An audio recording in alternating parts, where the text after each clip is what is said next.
Yeah, back with the latest edition of Game Informer. Skull and Bones. Know nothing really of this property, so just pulled up some Pirates of Dark Water. But issue 3, what is that? 48, Skull and Bones. Let's get it.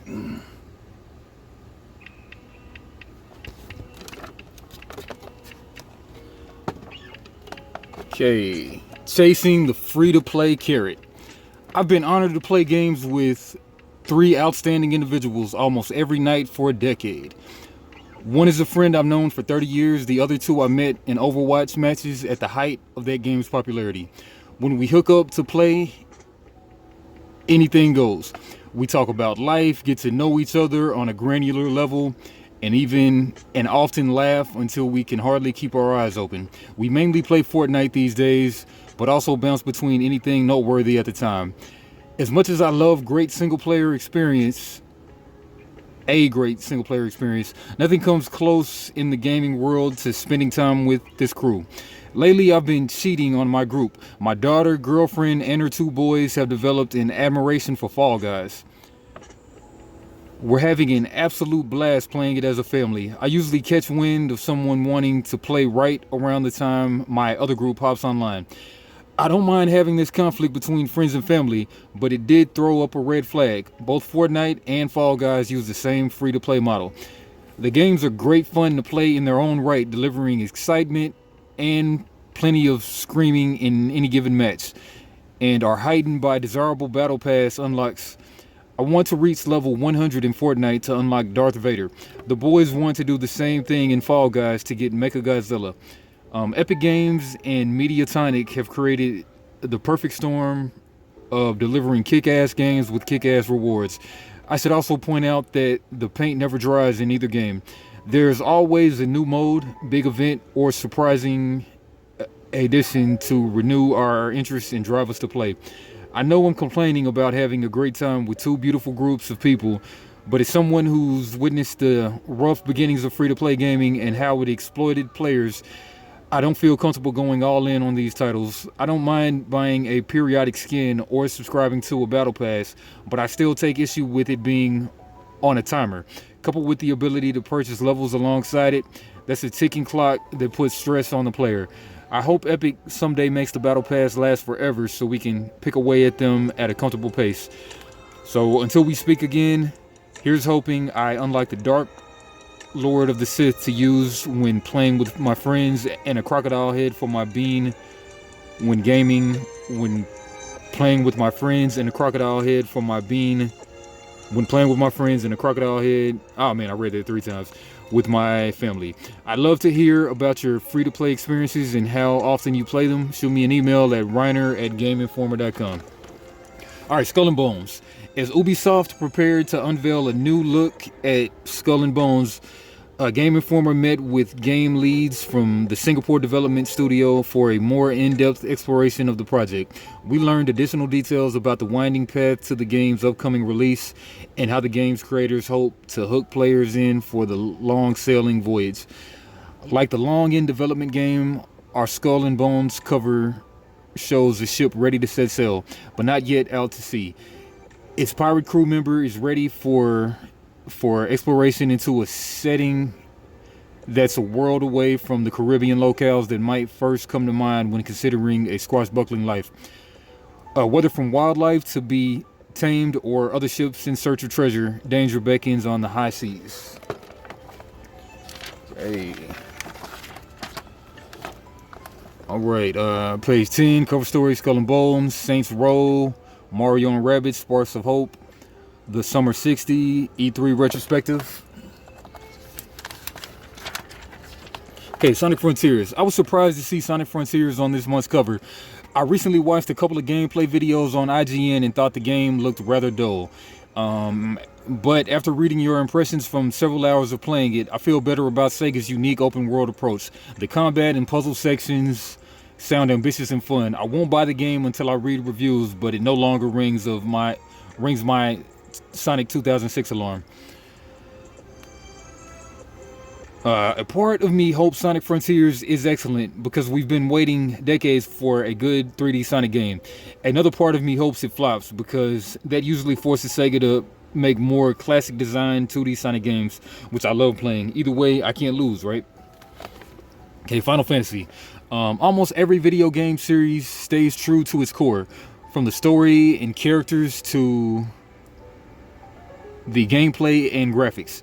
That isn't the case with Final Fantasy. Almost every mainline entry or spin out is surprisingly different. In the early days of the series, the characters and world would change with subtly different ideas from gameplay and visuals. Flash forward to today, and you could slap any random name on the game, and it could become a new IP.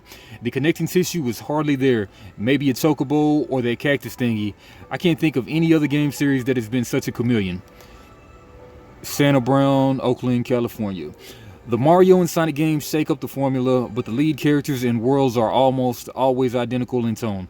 Final Fantasy is unlike anything out there, and if there's one thing that stays the same between these games, Square Enix tries to make them blockbuster experiences. Who would have thought that battling dragons would give way to a summer road trip at the end of the days? Alright, battle passes, Elden Ring multiplayer. Our battle passes. We solved the problem with loot boxes. Yay. We now have the issue of battle passes, which I believe deliver even more of an urgency to keep playing or spend money to reach a certain level. It's all gross and wrong, and we are the ones to blame for consistently spending money on it. If we stopped paying for stuff, developers would stop trying to sell it. Wake up, people. Shauna Ortiz, Sparks, Nevada. If that happened, developers would likely stop making that content, period.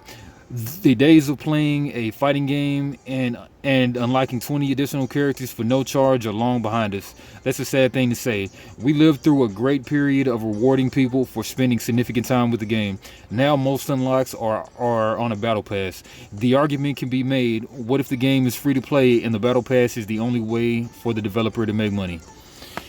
Man, my boy Jet from the Keyforge group, he told me that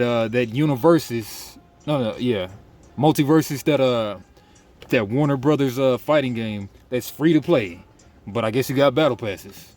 Blowing my mind since I don't really play video games. All right, cool Pac-Man art. Would love if they showed how old everybody is, but that's some great Pac-Man art. I guess there's Miss Pac-Man as a human, I guess, and by Stephanie Vasquez. Reader art submission, Cuphead. That's a nice color pencil. Elden Ring multiplayer. Like pretty much everyone else, I'm hooked on Elden Ring. It's breakthrough in both senses of the world, especially getting jump scared by giant bears. I hate those things. I've even learned to deal with the difficulty, mainly thanks to friends who help me out on our weekly PlayStation sessions. That brings me to a gripe. Multiplayer in Elden Ring is too complicated to set up. My friends and I tried playing it online when it launched, but couldn't figure out the whole mechanic until one of us did research outside of the game.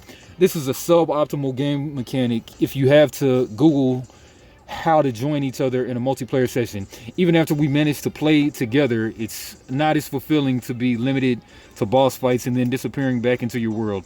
I want to explore the world with a friend like in Diablo, Path of Exile, Chaos Bane, and Torchlight. I also want some way to opt out of the bloody PvP stuff. I understand that others dig invading other players' games. I do not. It's annoying having to deal with some random stranger before we fight a boss, even if we win the encounter, and I'm reasonably sure I'm not alone in that opinion. Right? Eternal Darkness, Call of Duty. Okay, I know some people play Call of Duty every year, but I only check out the installments made by Infinity Ward. I start with the single player campaign, which I always adore, and then spend a few months with multiplayer with friends. I don't know what it is, but the installments made by Sledgehammer and Treyarch don't feel the same or have the same emotional impact in their stories. I say hats off to Infinity Ward for making such an incredible experiences every time. Alright, Overwatch 2. I used to play Overwatch religiously, and then the new content dried up, and I lost interest in ranked play grind. My friends and I jumped into Overwatch 2's beta, and I thought it felt like a memorial. One last look at something I loved, yet it's slightly different than what I remember. Blizzard's initial messaging for the sequel was strong, leading with the story and the tease of new characters and modes. But what we have here is our first test, makes it seem like more of the same. What say you, Game Informer? Cool Pikachu. Cool Nintendo gals. Gal pals. Alright, create content, enjoy content. Key Light Mini. Alright, let's read that. Key Light Mini. Elgato's solution for easy fire and forget lighting is a powerful performer, helping you look great for your audience of thousands, or maybe just that video call with your virtual date. Either way, the all-light front panel features flicker-free LED lighting with tremendous range in both natural color spectrum and lumen output. It's small enough to clip to your phone to take on the road, and still an excellent solution for your desk or studio with light enough footprint not to overwhelm the space. Onboard controls work great, or adjustments can be made wirelessly on iOS, Android, PC, or Mac. $100. That thing got a little arm and okay. Elgato, all right. Mobius 4K 32-inch gaming monitor, a whole stack in 100. Shure M7 microphone, spit them bars, 250. Headphones, Sony camera, 650, all kind of stuff. Wi-Fi 6 system. All right, fortune favors the gold. Yeah. All right, how Ubisoft Singapore aims to carve out a place in the pirate history with Skull and Bones by Wesley LeBlanc. All right, the golden age of piracy has been highly romanticized for decades. Despite the real history revealing that much of it shouldn't be, pirate movies reached their Hollywood peak in the 60s before going extinct, only to be revived thanks to Jack Sparrow and his escapades in Disney's Pirates of the Caribbean franchise. And of course, games have had their fair share of swashbuckling adventures. Sid Meier's Pirates comes to mind, which... Okay, I just gotta drop the mega pint of red wine. But anyway, of course, games have had their fair share of swashbuckling adventures. Sid Meier's Pirates comes to mind, which is less about the fantasy of piracy and more about simulating the strategy behind a given pirate's success. Rare's Sea of Thieves, an open-world sandbox letting players decide how to live on the high seas, is another notable highlight. It even crossed over with the Pirates of the Caribbean in a 2021 expansion called A Pirate's Life. Then there's 2013's Assassin's Creed 4 Black Flag, developed by Ubisoft Montreal. Black Flag was celebrated for many things, chief among them, it nails the pirate aspect, giving players a look at the beginning and end of piracy in the Caribbean through the eyes of assassin Edward Kenway. It features all the period mainstays, including sword-to-sword combat, flintlock pistols, and historical figures like Edward Blackbeard, Teach, Anne Bonny, Jack Rackham, and more. Perhaps more impressive to Black Flag's commitment to pirates, though, is its naval combat. After all, no pirate ever became notorious by keeping their feet on land. Their fame lived and died by their deeds, and many of those deeds took place on the high seas. Right, skipping around. Okay, July's showcase was just a taste of what Game Informer learned while interviewing a few of Skull and Bones developers, including game director Ryan Bernard and creative director Elizabeth Palin. Building the ship took years, but Palin, Bernard, and the broader team are confident in the game's new November release date. Today's Skull and Bones is not radically different from the game revealed years ago, but it's certainly something else. Most importantly for Ubisoft, it's something unique, something divergent from the Sea of Thieves formula, a game Ubisoft isn't necessarily attempting to compete with, but one it nonetheless can't ignore. Skipping around. We're all very aware of the other pirate game out there that's really fun and great, Bernard says, alluding to the Sea of Thieves, but they have attacked, right? That's very Johnny Depp pirate with the parrot on the shoulder, and we're very different. We want to offer a different pirate experience, so all of those combined is why the game has come to the point that it's at, and why it's so very different from what Assassin's from what's in Assassin's Creed.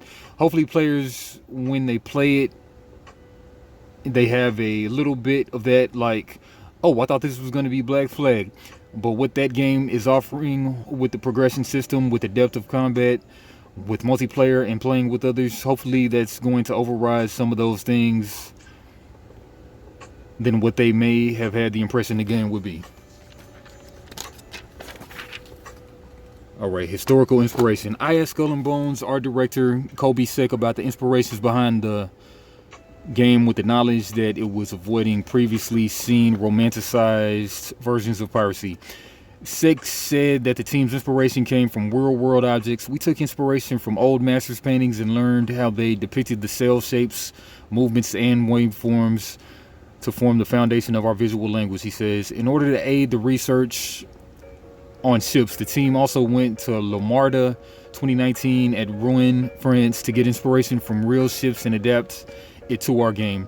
In addition, we took a look at historical materials from the time period, such as long books, wax seals, wood carving maps, and even blueprints, in order to give a bit more of a tangible and tactile approach when showing our ship customization and even UI design. Furthermore, he says the studio was not aiming for a photorealistic depiction of this time period, but rather a more emotional interpretation of the experience of being in the open sea in our world. The goal was for players to view the ocean as both beautiful and destructive, and an in-world memento mori will serve as reminders of both in the form of shipwrecks, natural scenery, fort formations, and more. A lot of detailed art right there.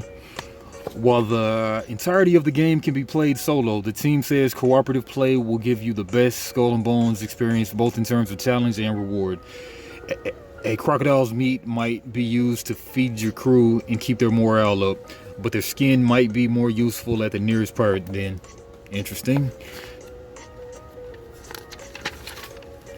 And I noticed it looks like a lot of actual Black Caribbean pirates.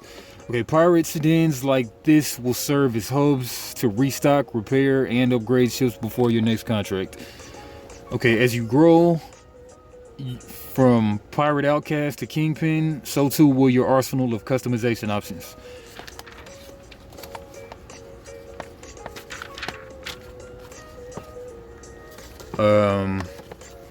Stay at the ready. Just because you're focused on taking down a fort doesn't mean another ship can't sail in to make quick work of your otherwise distracted attention. Wow.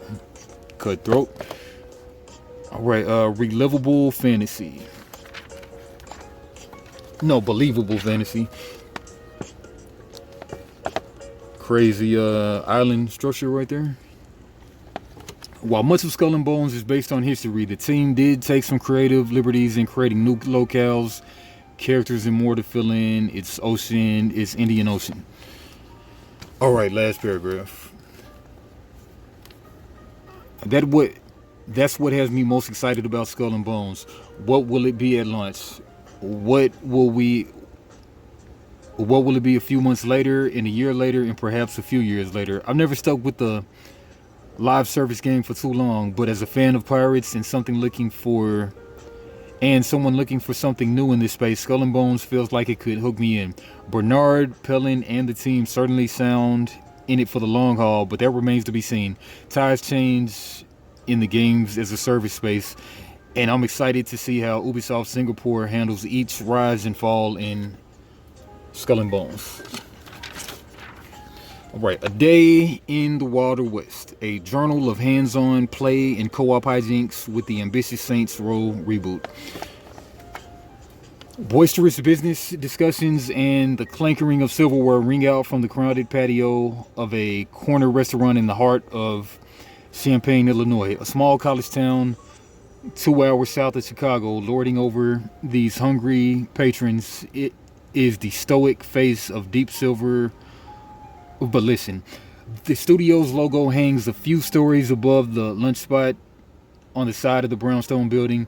Many eating here today are likely Ballistin employees, and they have reason to celebrate with the feast as their studio's next game, Saints Row, is nearing completion. Alright, skipping around.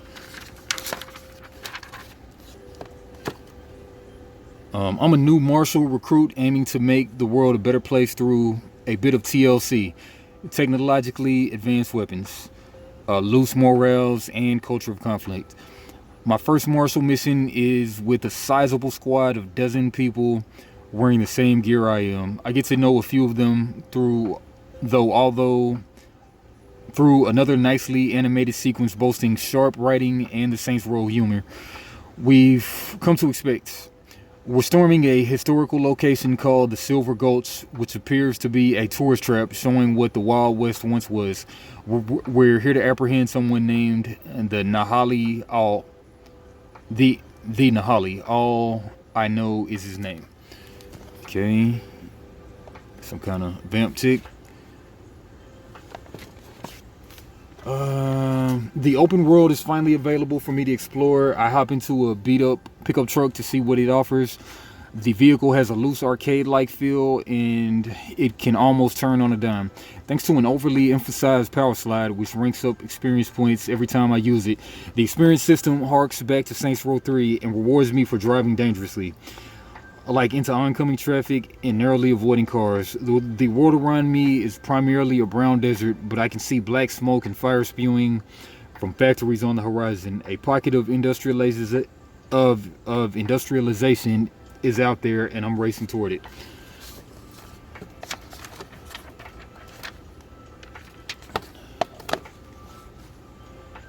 Okay, last paragraph. Saints Row looks like a meaty open world experience, delivering plenty of variety and enjoyment at almost every turn. The art direction for the new world is fantastic, but the details for a new gen game are lacking, making it look more like a last gen sequel to Saints Row 3 than a true showpiece for your PS5, Xbox X or S or PC. That's okay, however. In a market that doesn't offer many games like this anymore, a new Saints Row that plays like the best entry in the series is a damn good thing to see. I left Volition eager to get my hands on more, and I thankfully don't have to wait long as the game releases on August 23rd. This very month. About 10 days, matter of fact. Reinventing an improbable success. How Ubisoft revisited the drawing board for Mario and Rabbids Sparks of Hope. Man, that's not Princess Peach, but that's that other chick. Forget her name. Alright, when Mario Rabbids Kingdom Battle leaked online months before its official E3 2017 reveal, fans wrote it off as either a late April Fool's joke or an ill-received abomination. The prestigious Mario brand mixing it up with those annoying critters from Raven. How could anyone think this was a good idea? The attitude shifted, however, once the media and influencers got their hands on it. As soon as they saw their gameplay, as soon as they started to try the game, basically they completely changed their mind, says creative director David Salini. There were people doing 6-7 hours of queue just to test the game at E3. Well, this initial positive reception served as the prelude for the game's well-received launch in August 2017. Kingdom Battle garnered positive reception for its friendly yet engaging brand of turn-based strategy, colorful personality, and smart blend of disparate franchises. Skipping around. Okay, Sparks of Hope's biggest gameplay shift from its predecessor is the absence of grid-based movement. So instead, players freely move Mario and his friends to positions within a given range, in addition to allowing a greater degree of dynamism. Ubisoft hopes this more familiar approach will broaden the game's appeal. Kingdom Battle managed to convert non-strategy fans, and reworking the genre's signature albeit limiting element may help cease more tactics-averse players into the title. But Sparks of Hope remains a turn-based experience, valuing strategy first and foremost. You'll still take advantage of cover and vantage points to snuff out opponents or defend from attacks. However, Ubisoft has reworked the party layout so that each hero's role has greater depth. As Solani describes, the 9 heroes fall into 3 macro archetypes: damage dealers, support, and crowd control / battlefield manipulation. And additionally, each character fills its individual role. Gunslinger Mario Brawler, Rabbid Mario, Scout, Luigi, Paladin, Peach, Combat Healer, Rabbid Peach, Blade Master, Edge, Trickster, Rabbid Luigi, and Commander, Bowser. While Salini didn't go into detail on each role, Luigi's designation as Scout makes him adept at long-range attacks, while Bowser's Commander role focuses on demolishing swaths of enemies with his trusty Bowzooka. Rabbid Rosalini can cast a wide-reaching stasis effect that immobilizes and disables foes in its radius, and Edge can rip multiple enemies to shreds with one swing. Considering a hero's role in what they contribute to the group gives players several combinations to experiment with thoughtfully. Best of all, Sparks of Hope lets you build your party you want. While Kingdom Battle forced players to have one Nintendo hero and one Rabbid in the party, the sequel allows for any makeup of teammates, whether it's all Rabbids, all Mario allies, and all things in between. Why not Raven? I don't know. A new set of expectations. While Kingdom Battle needed to prove naysayers wrong, Mario and Rabbids' Spark of Hope must now live up to and hopefully surpass the expectations of an excited fan base. Soliani and Manzanares know their pressure to deliver, especially now that Mario and Rabbids is a brand and the sequel introduces a number of significant changes. As Soliani states, the team can feed off fan excitement instead of vitriol this time. The extreme love that we received from the community and the relationship that we built with them in those years after the release, I believe that it's the fuel that drives us to do Sparks of Hope every single day. Cool. The Summer of 60. Free love. Alright, this year may not have had an E3 convention. It sure had a Gen Con, though. But the game industry has no shortage of big new announcements and reveals to share in the individual press conferences. Across massive events like the Summer Game Fest or in the playable form through celebrations like Steam Next Fest, we learned about the exciting stretch of games coming to the months ahead. We've selected 60 projects we're most excited about, reflecting a tremendous diversity of genres, platforms, and development teams. These are the games set to define the next year or more, and we can't wait to see how they all come together. By Game Informer staff. Street Fighter 6. Okay, Capcom's reveal of Street Fighter 6 after this year's Pro Tour set the table for the next entry in perhaps the most beloved fighting franchise of all time. Following meager offerings at launch, Street Fighter V rebounded and gave fans a ton of features, fighters, and content by the end of its life cycle. Street Fighter 6 hopes to avoid those initial stumbles by including various modes of play from the get-go. But my hands-on time was all about seeing how the matches play out. Last paragraph. Street Fighter 6 is making all the right moves so far, thanks to years of repetitive analysis and in annual sports titles. I was a little hesitant going in, but my hands-on and ears-on time gave me confidence that the dynamic two-person commentary booth might be able to provide not only the atmosphere of a match, but also expand my knowledge of Street Fighter tactics in general. Okay, a lot of commentary in this game. Hollow Knight, Silksong. If you don't know why so many people are excited about Hollow Knight, go back and explore that remarkable game inspired by Metroid and Dark Souls. The OG Hollow Knight provides incredible, precise platforming, equally tight combat, and a fascinating world of anthropomorphic bugs in a rich fantasy mythology. The sequel to Hollow Knight, Silksong, was first announced in 2019 and even playable at E3 this year. Even then, the game looked and played great when demoing it. But since then, the project has had long stretches filled with little to no new details, but recent reveals should give Xbox players cause to celebrate, as we've recently learned the game is coming to Xbox X/X and Game Pass on day one. Okay, Sacrifice. No, Sacrifier.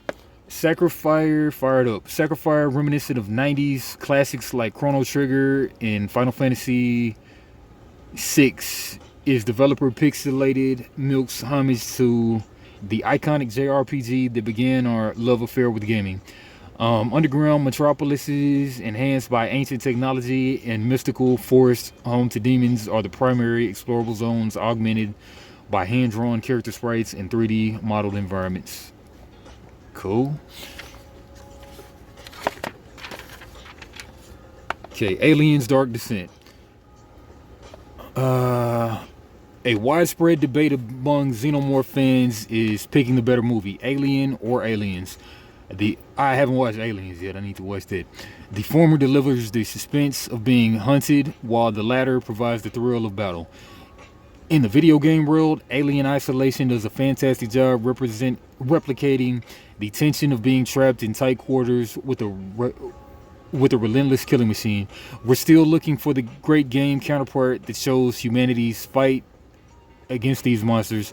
That could come from Aliens Dark Descent, a new single-player squad-based experience from developer Tindolis Interactive and publisher Focus Entertainment. Aliens Dark Descent doesn't yet have a release date, but it's slated to release at some point in 2023 for Xbox and PlayStation and PC. The Alters. Great looking graphics. Developer 11-Bit Studios, the team behind This War of Mine, Frostpunk, and Children of Morta, is making something new and a bit more surreal than its previous projects. The Alters takes players on a sci-fi adventure following one man's attempt to survive a desperate situation in outer space. His mission has gone horribly wrong, but he finds all the help he needs to get home within himself. Or rather, themselves. Interesting. Jan Dolsky is the main character of this space odyssey, turns the Alters alternate versions of himself, differing in critical ways that will help them all survive. Each Alter has different skills and character traits, so even though they may all look alike, every individual fills specific roles in the mission to get Jan home. The debut trailer shows the ship cruising not far above the surface of a barren planet. Their craft is abnormal and far from the sleek aerodynamic ship you'd expect to take wheel-like structure with a series of shipping container units fashioned together to form a livable and workable facility in the center.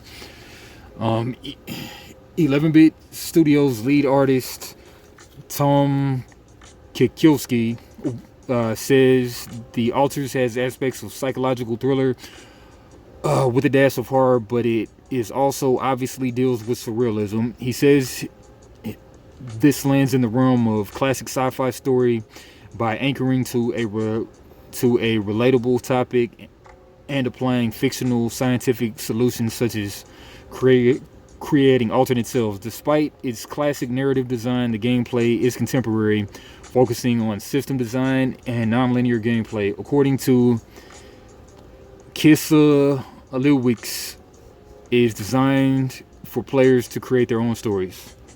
Cool looking artsy-fartsy ship with shipping crates. That's wild. Alright, time flies, creating an existential buzz. If you enjoy speed running puzzle games like Minute, don't let time flies pass you by. I mean, can't talk about that without talking about Wario, whatever it is. Players assume the role of the tiny house fly who must complete a personal bucket list of goals. The only problem is your life is short, about a minute on average if you're lucky. In a strange feature, you begin the game by selecting a country. Doing so determines your lifespan. Choosing the US will grant 73 seconds of existence, but picking Switzerland, the time your odds to 83 seconds. Time Flies doesn't tell you the time each nation allots, so you can either stick with your home country or choose one randomly and see what happens. You spend your precious seconds solving environmental puzzles based on your cryptic checklist. What does go on a tour mean exactly? That's where you'll have to experiment and get creative. Finding the answers involves drifting from room to room and tinkering with the environment to see what you can interact with. Maybe you can surf a spinning vinyl, watch TV, get drunk, or strum a guitar with your speck of a body. Whatever you do, it quickly because perishing resets your progress. Thus, time flies challenges comes in finding solutions and executing them as quickly as possible and efficiently as possible. Can you have the time of your life within the time of your life? Time Flies has an infectious formula, and I couldn't wait to start another run. The amusing premise carries a poignant message that we're all going to die, and our time can come sooner than we realize. How much would you try to accomplish if you knew how long you had left in this world? See yourself when Time Flies flutters onto PlayStation consoles, Switch, and PC sometime in 2023. Okay, seeing that a vinyl turntable, that reminds me of Paul Rapper the Rapper on PlayStation. Kick, punch, it's all in the mind. If you want to test me, I'm sure you'll find the things I'm banging. You're sure to be banging. All right. Diablo IV, Darkness on the Horizon. Okay, with the new World of Warcraft expansion on the way and Overwatch 2 ramping into its early access release, I wasn't expecting to hear much about Diablo 4 outside of the quarterly developer blogs. To my astonishment, Rod Ferguson, a general manager of the Diablo franchise at Blizzard Entertainment, took center stage during the Xbox and Bethesda showcase in June. He announced that not only was Diablo 4 going to make a big impression at the show, but could potentially release in the first half of 2023. This new look included the reveal of the fifth and final class, the ever-popular Necromancer, joining the existing roles of Druid, Sorcerer, Rogue, and Barbarian. These sculptors of death use every part of flesh it tears to create even more chaos in the lands of Sanctuary. No matter the class chosen, specialization, the Necromancer can use the Book of the Dead to summon skeleton warriors, mages, and golems to do their dark bidding. Players can customize these minions even further with 3 specializations, each offering plenty of ways to support their spells and playstyles. Last paragraph. With the absorption of Activision Blizzard into Microsoft likely to conclude in the next year, the Xbox has Diablo 4 in line with the other first-party titles in 2023 release slate. Whether it's the pre-June launch is something I'm not holding my breath for at this moment, although it's surely a good sign we'll be able to take on the forces of Lilith, the mother of all Nephilim, before too long. Icy. Alterum Shift. Shifting into high gear. Alterum Shift's vibrant 2.5D world, evergreen fantasy aesthetic, and magical narrative might remind players of classic Final Fantasy and Dragon's Quest games. The formula is familiar. Embark on an emotional odyssey filled with colorful personalities and wild creatures, with dangerous caverns and quaint towns scattered between. Indie developers Dras, Ray, and Motsi aren't trying to reinvent the wheel. Instead, the two are looking to bring the golden age of SNES or JRPGs back. And their latest passion project might be the great blast from the past old school players want. Alterium Shift is coming to PC and unspecified consoles this holiday season. Okay. Flintlock, The Siege of Dawn. Nor Vanek and her fox-like companion, Inky, are on the warpath of vengeance, slaying gods and lesser creatures alike with rifles, axes, and mystical spells. The battle to rid the world of new festering evil will take players across a massive sandbox from highlands to deserts, teeming with the undead spiders and more. Vinba. Okay, unravel the story of an Indian mother, Vinba, who moves to Canada with her family. Set in the 1980s, the narrative explores themes of communication, cultural identity, and love through branching dialogue and cooking. In trying to restore a recipe book damaged during the move, Vinba will keep her family connected to their roots while navigating a new life. Cool. Right, Goat Simulator 3. Yet this is actually the second game, but the title embodies the goofy fun of Goat Simulator. The time you and a herd of up to 2 or 3 friends engage in wacky goat-themed shenanigans with new challenges events and locations. Goat Simulator 3 somehow looks even more ridiculous than the first game, and we wouldn't have it any other way. They just skipped it too. That's crazy. The Lord of the Rings return to Moria. Following the destruction of the One Ring, the dwarves must return to the overrun halls of Khazad-dûm and reclaim their birthright. Players craft their unique dwarf and cooperate with up to 7 others of Durin's folk to mine the tunnels, construct fortresses, fight off orcs, and rebuild Moria. But manage your noise levels. Something terrible still dwells in the deep shadows. Witchfire. The development team behind the vanishing of Ethan Carter is going in a surprising new direction with the supernatural shooter Witchfire. Alright, we're just skipping that. Tower of Fantasy. Liking the neon glows right there.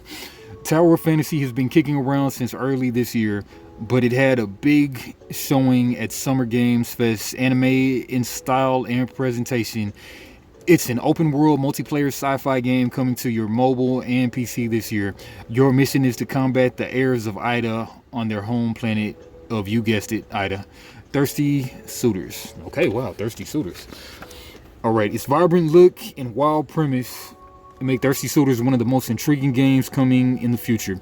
Playing as Jala, a single woman returning to her parents' home for her sister's wedding. You'll fight the pressures of expectation. Also, in explosive, metaphorical, and eye-popping battles, prepared to go toe-to-toe with scores of exes and would-be suitors. Must be nice. Melatonin.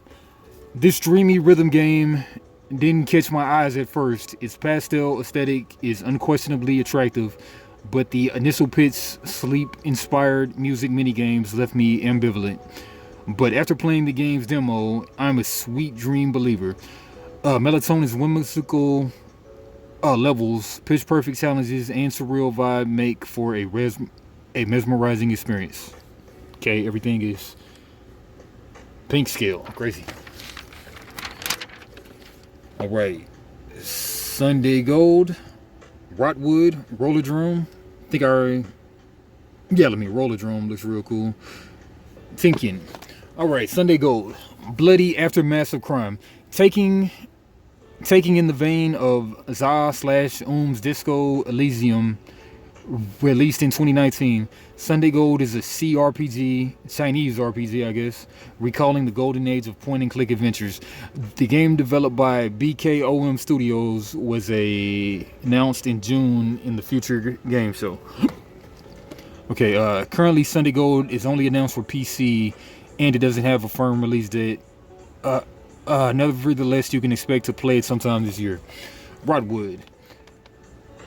Clay Entertainment, the studio behind games like Don't Starve and most recently Grifflands, has revealed its newest project. Once again, it flexes the developer's animation chops. Rotwood is a cartoony roguelike dungeon crawler designed to be played with up to 4 people. Each run takes your handful of cute animal avatars through a dangerous forest where the challenge amplifies the deeper you go. New armor and weapons can be crafted from items scavenged, and a central haven can be built and fortified. Okay, Rollerdrome, a roller skating blood sport adventure. Kara Hassan is about to make a name for herself if she can stay alive. In 2030, the world hungers for fresh entertainment, which comes in the form of a new blood sport called Rollerdrome. And Hassan is a rookie and will soon be able to show off her roller skating and sharpshooting abilities. As she enters the field, she learns Rollerdrome's founding corporation, Matterhorn, may be keeping dark secrets. A dark conspiracy bubbles to the surface as blood flies into the arena. This original story-driven sports game is from Roll7, the studio behind the Ali Ali series. As the wheels under your feet rip across varied terrain, dazzling the crowd with your flips and twirls, you'll be gunning for competition. Rollerdrome is a third-person shooter with an unconventional mobility. Your goal is to rise to the leaderboards by being the last one standing in match's end. Taking out foes nets health bumps while tricking bring ammunition rewards.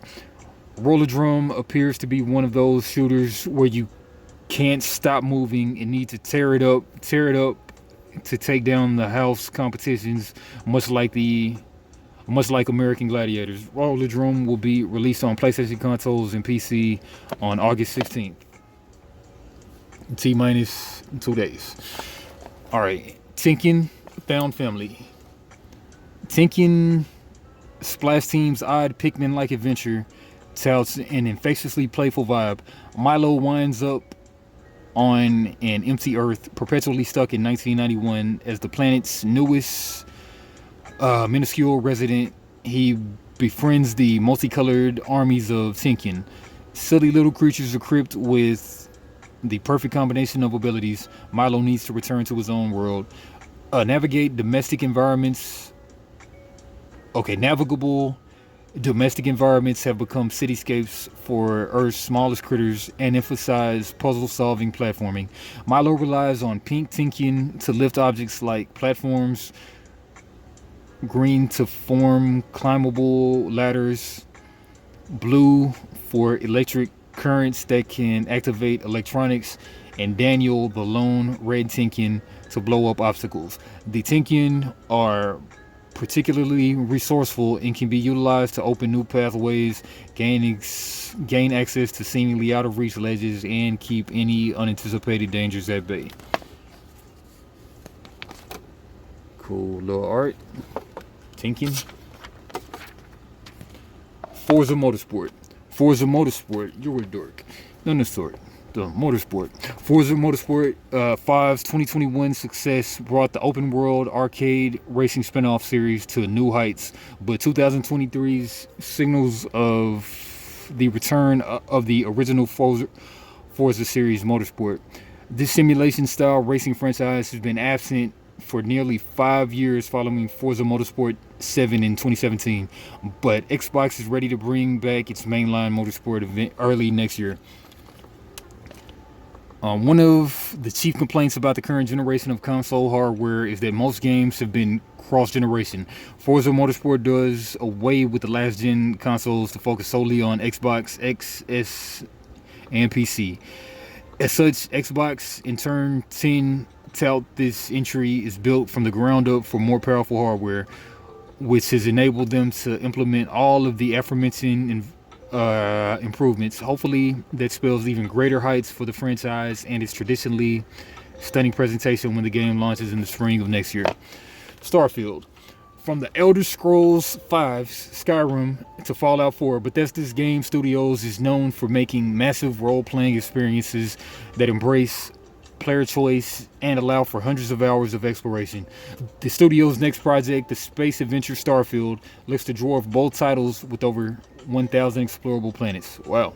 Our first look at the gameplay hints at the variety when traveling the cosmos, from untamed wilderness filled with alien dinosaurs to advanced cities looking like they belong in a Blade Runner film. An ice world may hold little in terms of life, but could be a key destination for mining minerals. Deep beneath the surface of another planet, you could find signs of ancient life and perhaps even an artifact unlocking the universe's secrets. Set in 2320, you are one of the last space explorers racing to secure these artifacts. You begin your quest by working for an organization called Constellation, which gives you the resources to reach the stars. What happens next is likely up to you. All right, skipping around to the end. Despite the lackluster first taste of combat, Starfield impresses me. The sheer scale is difficult to comprehend, but I can't wait to see how Bethesda sews the story into cosmic exploration. As time passes until its 2023 release, I will dream up my starship, which will probably look like a boxy Millennium Falcon. Cool. Sounds nice. Never tell me the odds. Desta, the memories between. Story-driven ball throwing. Man, they just keep on coming with these crazy concepts, boy. Desta, the memories between is the next game from the team behind the Monument Valley series. While delivering a similar pastel storybook look, the gameplay is radically different and appears to focus entirely on throwing a glowing ball with great precision. Players assume the role of Desta, a character in their early 20s who returns home after a significant time away. Desta didn't leave on the best terms and returns to find themselves while mending relationships. Developer Us Two Games says the memories between delivers a story of broken relationships, words left unsaid, and the chance to explore your own dreams for answers. Desta will first appear on mobile devices through Netflix publishing deal and on consoles and PC later. Cool. Pentiment, an illuminating shift in style. A pentimento is an underlying image in a painting, often one that only becomes visible after age has worn away the top layer. The writers at Obsidian Entertainment, who previously created games like The Outer Worlds and Pillars of Eternity, must have an excellent reason to apply the term to their newest game, a narrative adventure set in 16th century Bavaria, and I'm betting it has to do with the mystery at the story's heart. All right, to the end, the historical nods are more than visual. Pentiment is also interested in how history can be written and rewritten over time. Leads to the question, what really happened in the past when all that remains is the art and writings people left behind? Interesting. So many interesting games, man. Who has the time? Gotta just do the AAAs, I guess. Not really. Or just do the indies. Alright, the Entropy Center. Turn back time. Alright, time travel type deal. The Entropy Center is a first-person sci-fi puzzle adventure game by Stubby Games, a new British indie studio, and the project looks promising. The revealed trailer showcases how gorgeous this sci-fi world is, but that beauty is in danger. Earth is on fire and set to explode, which will destroy everything remotely close to it. Luckily, the game's main character, Arya, has a special gun with the ability to turn back time. With it, she might be able to stop Earth's destruction, but it won't be easy. The Entropy Center is built around a puzzle mechanic that allows players to think in reverse and overcome seemingly impossible obstacles, as if straightforward puzzles weren't challenging enough. Right. The Entropy Center's story remains mysterious for now. How exactly did Earth come to be set ablaze is a question I hope to see answered, but we won't have to wait long to learn more. Cool. Witchbrook. Okay, following the tactical focused Wargroove and his previously intergalactic sandbox Starbound, Chucklefish has unveiled more information on its long-awaited next project, Witchbrook. Its premise is part Stardew Valley, a standout day-to-day farming and life sim with a hefty dose of Harry Potter's wizarding world mixed in. However, despite leaning heavily on its direct inspirations, this mystical academic adventure may have plenty of magic on its own. All right, last paragraph. I've been intrigued by Witchbrook's concept since its announcement, and these newest morsels of information sound wonderful on paper.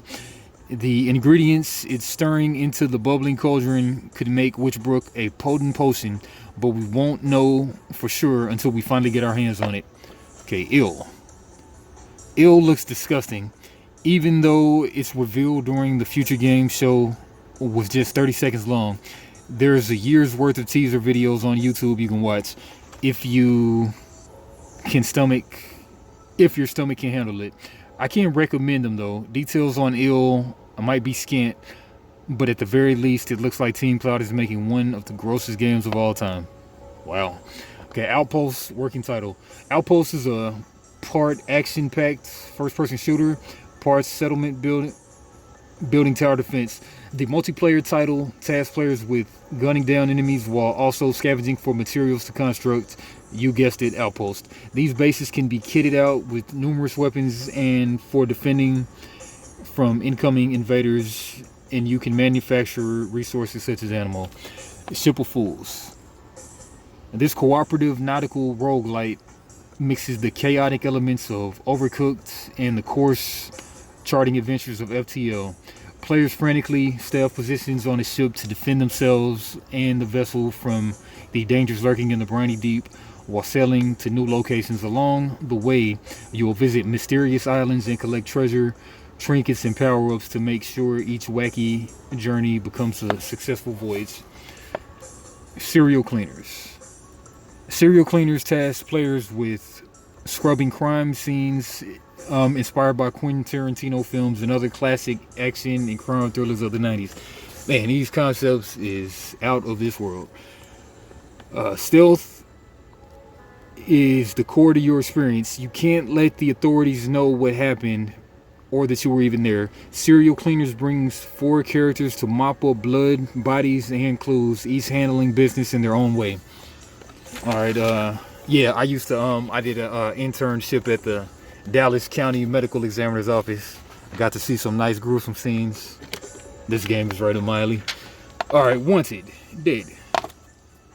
At the very least, Wanted Dead has some pedigree behind it. Developer Soleil Limited was founded by Yoshifuru Okamoto, the co-producer of Ninja Gaiden 2. And while in 2022, it does feel really weird playing as a police officer killing scores and scores of people, the game looks and plays completely competently while you do so. Every game has something going for it if you look hard enough. Wanted Dead puts you into the role of Lieutenant Hannah Stone, a member of the Zombie Unit Special Police Force in Hong Kong, which over just 1 week attempts to uncover a major corporate conspiracy. That doesn't seem like much time, but then again, what do I know? Right? Cool, looking like classic game. Wanted Dead is expected this year, though Soleil hasn't given a specific release date yet. Time will tell if the entire product delivers on its strengths or fallbacks on its weaknesses. Bramble, the Mountain King, the dark allure of folklore. Bramble the Mountain King is the upcoming game from Dim Frost Studio, a development house best known for its VR exploration game, a writer and his daughter. Motivated by the hope of rescuing his lost sister, players control a young protagonist named Ali, as he explores a world of misty Nordic fairy tales and combats strange and deadly creatures along the way. Last paragraph. To stand a chance, Ali also has to access to the Spark of Courage, a small fragment of magic providing gifts to survive the dangers of the wilderness. The exact nature of that enchanted help remains unknown. We'll hopefully learn more ahead of the game's release, promised on PC and consoles later this year. Got some thorough graphics. Yeah. Okay, Lost in Play. Lost in Play is a point-and-click adventure full of imagination. My recent hands-on started deceptively normal with a young girl trying to get her brother to play. This requires several clever steps, including adding a dog to herd dream sheep. However, the game soon strays into bizarre territory with the brother evading a monster and helping hat-wearing frogs with a sword and a stone. Alright, Marvel's Midnight Suns. I've covered that ad nauseum. Not really. Wolong, Fallen Dynasty. Team Ninja, the studio behind Neo and the Ninja Gaiden series, is back with another action-packed dark fantasy adventure. The team is taking players to China's Three Kingdoms period, specifically during the later Han Dynasty. You play as a nameless militia soldier who fights against humans and demons with the Chinese martial arts. It'll be released sometime in early 2023. Final Fantasy 16. Role-playing games often empower you as the world's savior with the gifts capable of eliminating great evil. Final Fantasy 16 story toys with this idea, showing protagonist Clive Rosefield confident and ready to inherit Phoenix's power. But the magical gift never arrives. It instead touches bonds with its frail and bookish brother Joshua. He has the power to save the world, and it appears you'll have to help him find confidence. Alright, Minecraft Legends. The Legend on the Block. Minecraft Legends looks like a vibrant and exciting new take on the traditional Minecraft formula. All of the blockiness of Minecraft is present, as are familiar mobs like villagers. However, its combat system is a drastic departure from anything else Mahjong has developed, ditching the real-time action combat of Minecraft and its isometric counterpart featured in Minecraft Dungeons. Legends features strategy gameplay. How that plays out has not yet been detailed, but developer Mahjong says players will lead allies in heroic battles to defend the overworld. Alright, American Arcadia. Developer Out of the Blue, creator of Call of the Sea, is guided by an interest in worlds that are striking, visually appealing, and evocative. And according to art director Daniel Nambella, those guiding principles were present in the studio's earlier project and remain apparent in the forthcoming American Arcadia, albeit in an entirely new style. In the story of reality TV gone wrong, players control Trevor Hills, a resident of a strange city called Arcadia, a futuristic utopia rooted in 1970s design sensibility, in which everything looks clean and progressive. However, the city's pristine appearance is an illusion, as the entire thing is a TV show for people on the outside, in which one's popularity can tank and put their life at risk. Trevor's on the run from the constant surveillance, leading to what looks like several frantic chase scenes. One floating drones track and record his movements, and another we see Trevor running from security as they try to take him in. And in yet another, he makes a death-defying leap from a high dive platforms into a pool far below. While most of the action we've seen focuses on the third-person scenes, the game has a second gameplay loop. Angela Solano is a technician working on the show, and her efforts to aid Trevor play out in first-person moments of hacking, puzzles, and other challenges. And American Arcadia draws inspiration from the classic film The Truman Show. That's what I was thinking. But the added 1970s aesthetic and focus on the man-on-the-run action gives it a unique vibe. Plus, satirizing or commenting on the questionable values of reality television certainly feels like a timely subject, suggesting that the project may have something interesting to say when it releases on consoles and PC. I was watching a YouTube video. I think they said one of the worst reality shows was like a black guy, a white guy dressed up acting like he was a black guy or something crazy. Look it up on YouTube. Final Fantasy VII Rebirth. Okay, the middle chapter. Okay, I guess this is the second one. I thought they already dropped the second one. Okay, Final Fantasy VII Remake had a number of surprises when it came out in 2020. Dang, it's been 2 years. But few as impactful as its ending. Consider that your spoiler warning. Will I ever play it? Maybe one day. Alright, we going in. Spoiler warning.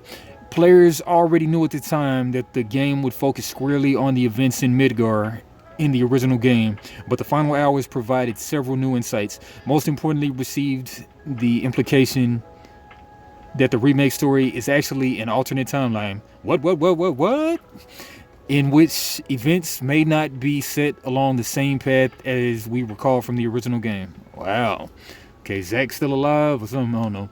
That powerful nugget of the information informs our first look at the sequel. Final Fantasy VII Rebirth is positioned as the middle chapter of a larger trilogy, meaning Square Enix is already planning and even beginning work on the third major installment.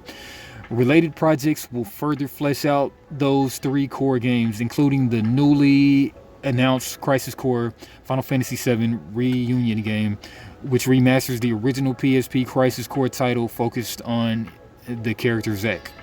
Interesting. As for the Rebirth itself, Square Enix is keeping things enigmatic. In the first look trailer, we see the sequence of Cloud walking alongside Sephiroth, as well as one in which Zack helps carry an injured Cloud. Both strongly suggest that at least a portion of Rebirth may take us back into events prior to the Midgar crisis seen in the remake, and delve further into the mysteries of Cloud's past. But at the same time, voiceover sequences seem tied into the modern group of friends, including Aerith and Tifa, leading to questions about what is changing in this version of the timeline. Rebirth has the potential to expand in some exciting new directions. While I have little doubt that many of the most memorable original post Midgar sequences will make an appearance, it remains to be seen how much this divergent timeline allows for new encounters. Whether that will result in the same outcomes or if any out of context storyboarding involved. That's anyone's guess. Planet of Lana. Finally, we have the information everyone interested in Planet of Lana has been waiting for. You can pet the protagonist cat like companion Mew. But that's not the only new information we gleaned from a lot of the game's latest showing. A brand new trailer for the cinematic puzzle adventure showed off several beautiful biomes, more gameplay, and a deeper look into the world's danger. The opening shot again highlights how stunning Planet of Lana is. Impressionistic clouds hang over the sparkling blue waters, framing a looming Death Star. Heroes Lana and Mui gaze at the danger on the horizon from the safe perch. But while the visuals are eye-catching, the new gameplay is the big star. Okay, despite being more than halfway through the year, we still only have a vague 2022 release window. However, when the game is released, players can pick it up on Xbox consoles and PC. Layers of Fears. Okay, amidst rumors that a Silent Hill game, turns out that Bloomer's team's next project is a new entry into the Layers of Fear series, aptly called Layers of Fear. Bloober has also tapped into Anshar Studios to help. The team says it's a psychological horror chronicle built upon the foundation of the original Layers of Fear, Layers of Fear Inheritance, and Layers of Fear 2. Bloober says that the psychedelic experience fans know and love will include an expanded plotline and gameplay direction, all created in Unreal Engine 5. Alright, High on Life. Hey, that gun sounds familiar. The next game in Squanch Games, the studio behind Trover Saves the Universe and Accounting, is High on Life. If you're familiar with the team's work, it's likely you don't want to miss. That's because High on Life is a first-person shooter, baby of Rick and Morty creator Justin Roiland. And as you'd expect, it features all of the zaniness, humor, and probably belches Roiland brand has become known for.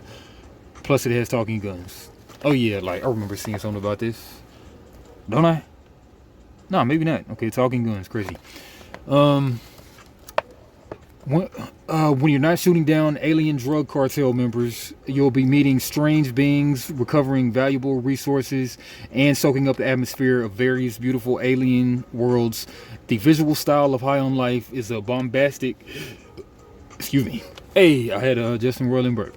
The visual style of High on Life is as bombastic as the game pitch, and it looks terrific. Assuming Squanch Games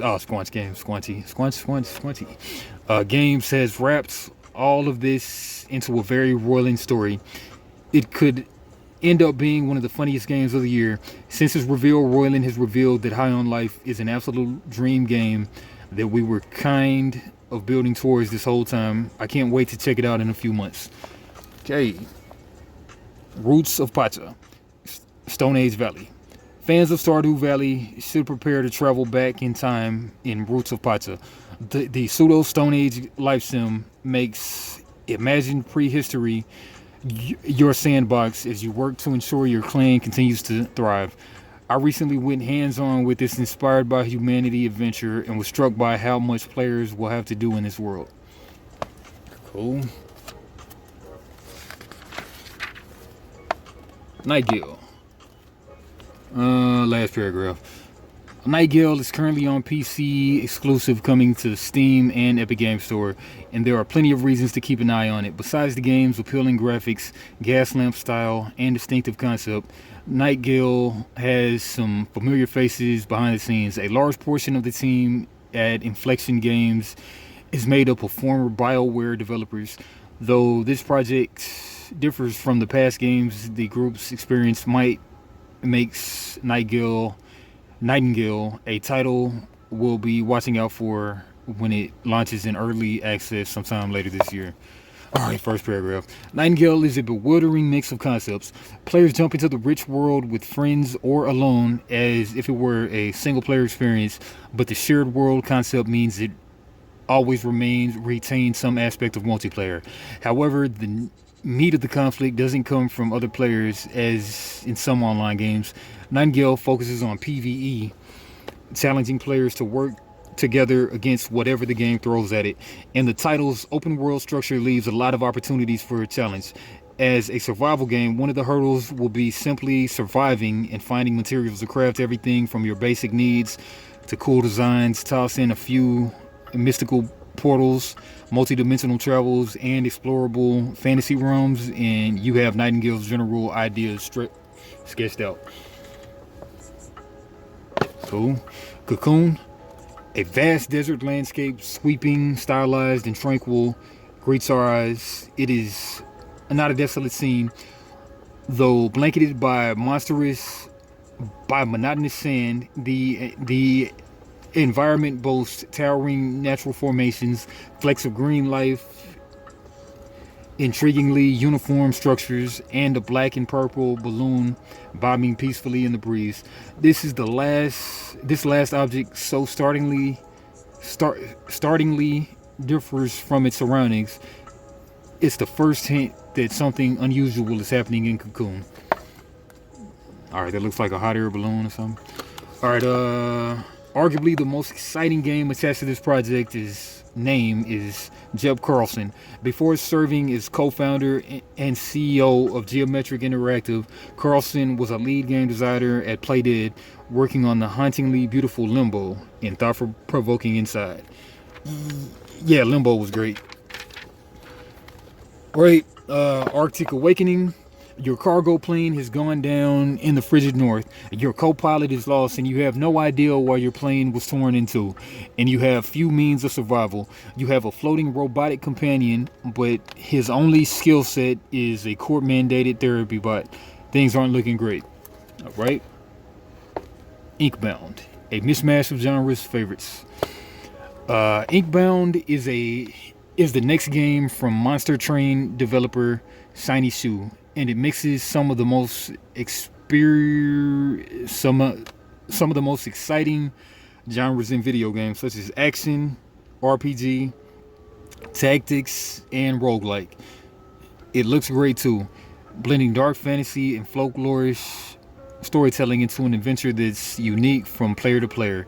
Inkbound appears to riff on the idea of creating stories and how, if left unfinished, they can fall apart. Overwatch 2. Blizzard recently revealed Overwatch 2 with monumental changes, including a free-to-play model, decoupled PvE and PvP pillars, and a seasonal live service structure that sets an ambitious schedule for new content over the next few years. The competitive multiplayer suite will launch on October 4th through early access across all platforms. When it does, it will include the game's new 5v5 structure, changed from Overwatch's 6v6 gameplay, a new mode called Push, 3 new heroes, Sojourn, Junker Queen, and an as of yet unannounced support hero, 6 new maps, a mythic skin which changes colors, and more than 30 new skins. It also starts a 9-week seasonal structure, promising new maps and cosmetics each season, and a new hero every other season. Alright, it's been a long time coming for Overwatch 2, originally announced in 2019, but though this new seasonal structure and the team's ambitious content plans, it seems it could be worth the wait. After the beta in late June, I'm even more excited to jump back into the favorite multiplayer shooter. Alright, The Last of Us Part 1. The heavily rumored remake of The Last of Us is real, and it's out this September. Its new name, The Last of Us Part 1, aligns perfectly with Naughty Dog's 2020 hit, The Last of Us Part 2. Part 1 comes bundled with the Left Behind prequel DLC. With Part 2, this altogether makes up the entirety of The Last of Us story as it stands today. All right. Regardless of where you fall, we're just a few months away from being able to witness all the graphical improvements and the gameplay related updates on console. The PC version doesn't yet have a release date, but Naughty Dog it says it's actively in development. Okay, The Last of Us multiplayer. On September 26, 2019, Naughty Dog revealed The Last of Us Part 2 wouldn't be getting a multiplayer mode, as production on the single player game ramped up, became Naughty's most ambitious project. The team delayed the multiplayer experience indefinitely. After finishing development, the focus shifted back to the project, which is now a standalone game. The Last of Us director, Naughty Dog co-president Neil Druckmann, says it's as big as any of our single player games we've done, and in some ways bigger. All right. Redfall. Man, the games just do not stop coming. Alright, in Redfall, developer Arcane Studios melds its expertise in level design and open-ended gameplay with its co-op shooter template of games like Left 4 Dead. It doesn't seem like the developer's wheelhouse on paper, but we're beginning to believe it can pull this off. The game unfolds in the titular Redfall, a postcard-worthy island town off the coast of Massachusetts. The idyllic village becomes shrouded in darkness thanks to a mysterious eclipse that causes its surrounding waters to dry up, trapping its citizens. If that wasn't bad enough, vampires appear and wreak havoc. Sounds like American Horror Story last season.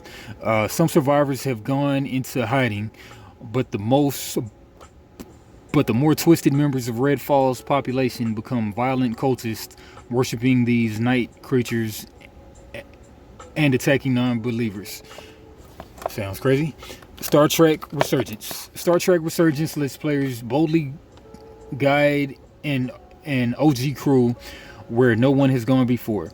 They get to determine the fate of the new team of space explorers and the stakes of an interspecies conflict in a choice-driven adventure. I navigated a tense situation in a recent demo to get a taste of the sorts of decisions players will face and their potential consequences. Alright, so far the worst I can say is that the slice I played stuck a little too closely to Telltale's well-worn template, but Dramatic Labs previously stated the game includes stealth, ship piloting, and yes, phaser battles. I'll have to wait to see how Jara's choices impact the rest of the story, but fans of Star Trek and Telltale games have reason to keep Star Trek Resurgence on their radar. Okay, look at the options. I would right the wrong. Why? I would seek peace. X. I can't speculate on that. Hey, probably got 10 seconds to think about it. Alright, Resident Evil 4 Remake. Capcom finally announced the long-rumored, often leaked Resident Evil 4 remake in two different trailers. Most strikingly and predictably, the new Resident Evil 4 looks better visually than its 2005 counterpart. During the minute-long reveal trailer, we see protagonist Leon Kennedy, anti-hero Ada Wong, Ashley Graham, Lewis, and brief glimpses of antagonists Osmond Sadler and Batoris Mendez. The trailer shows quick looks at Salazar Castles, the iconic village from the beginning of RE4, and the baddies that inhabit them. The voiceover indicates that the game's story has been expanded and will act as a more direct sequel to Resident Evil 2, which also stars Leon as the protagonist. Okay, Exo Primal. Forecast calls for dinosaurs.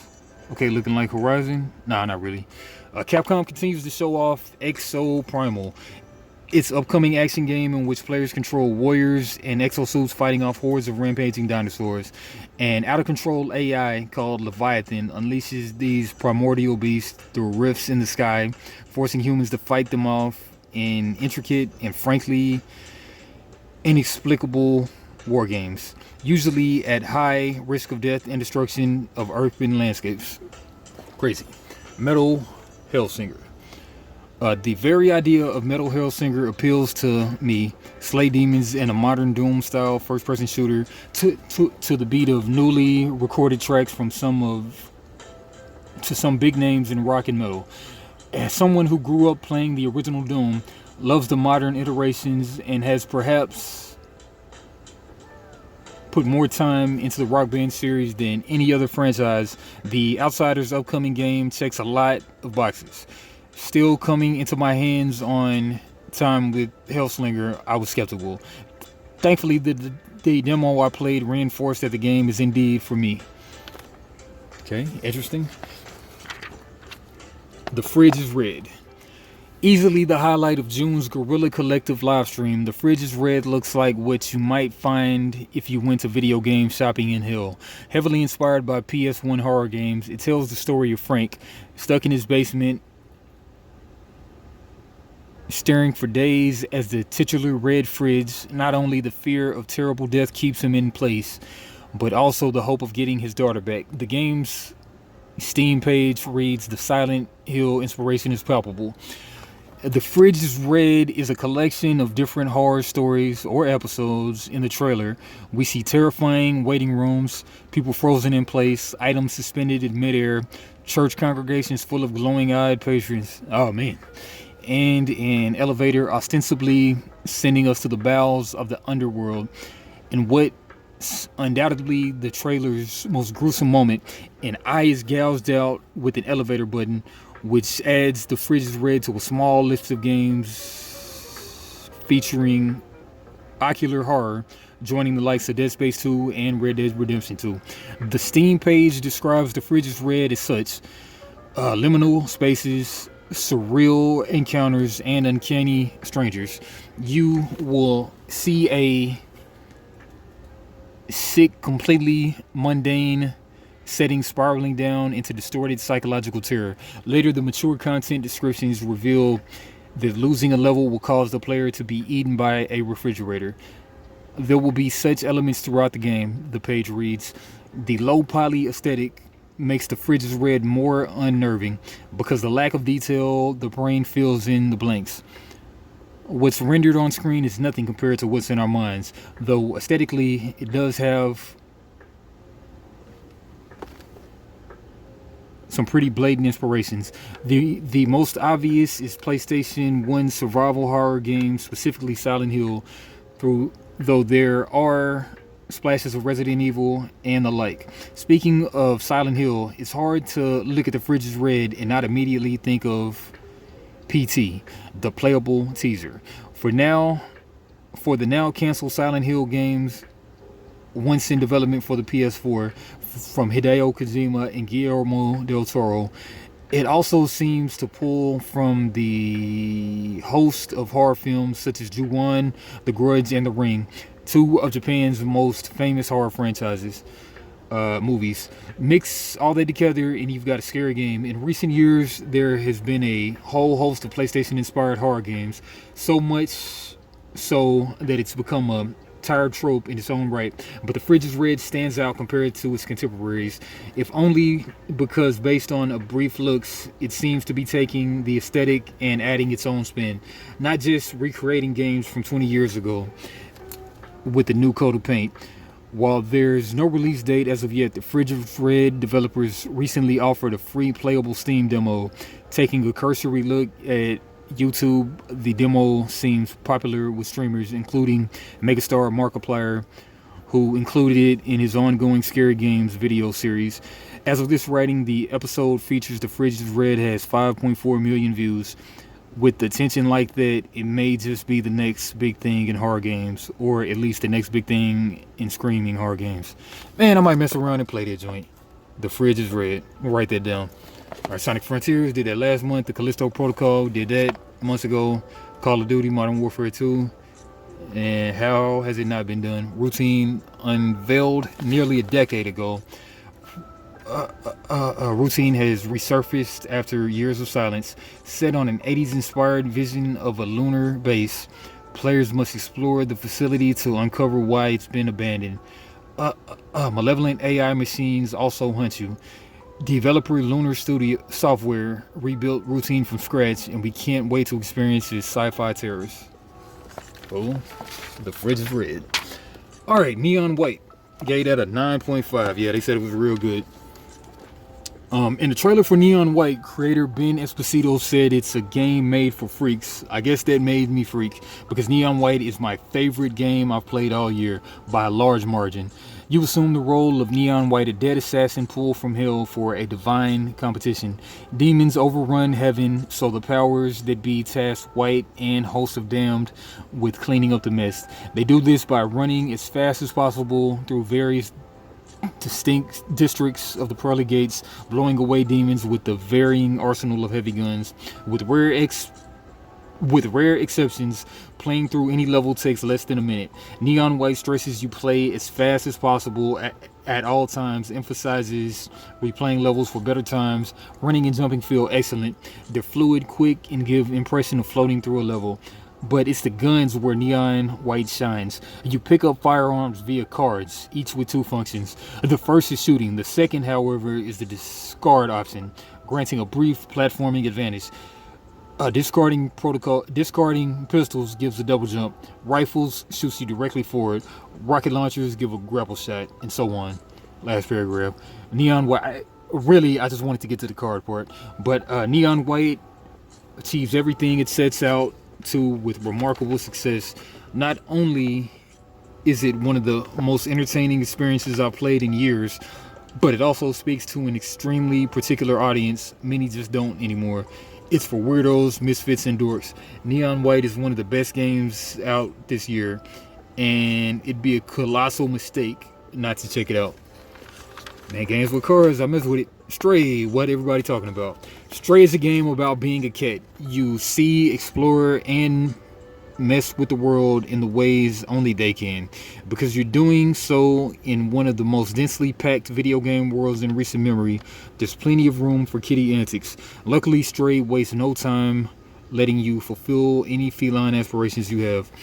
Stray is more than anything a charming game. Its gimmicks, you are a cat and do cat things, never gets old, and I constantly found it clever the few hours it took to complete. But more than gimmicks, exploring the world this dense and detailed is a joy, and amplified by the unique gameplay being a cat offers, it's a solid brief ride through a strange world and one well worth taking. Got an 8.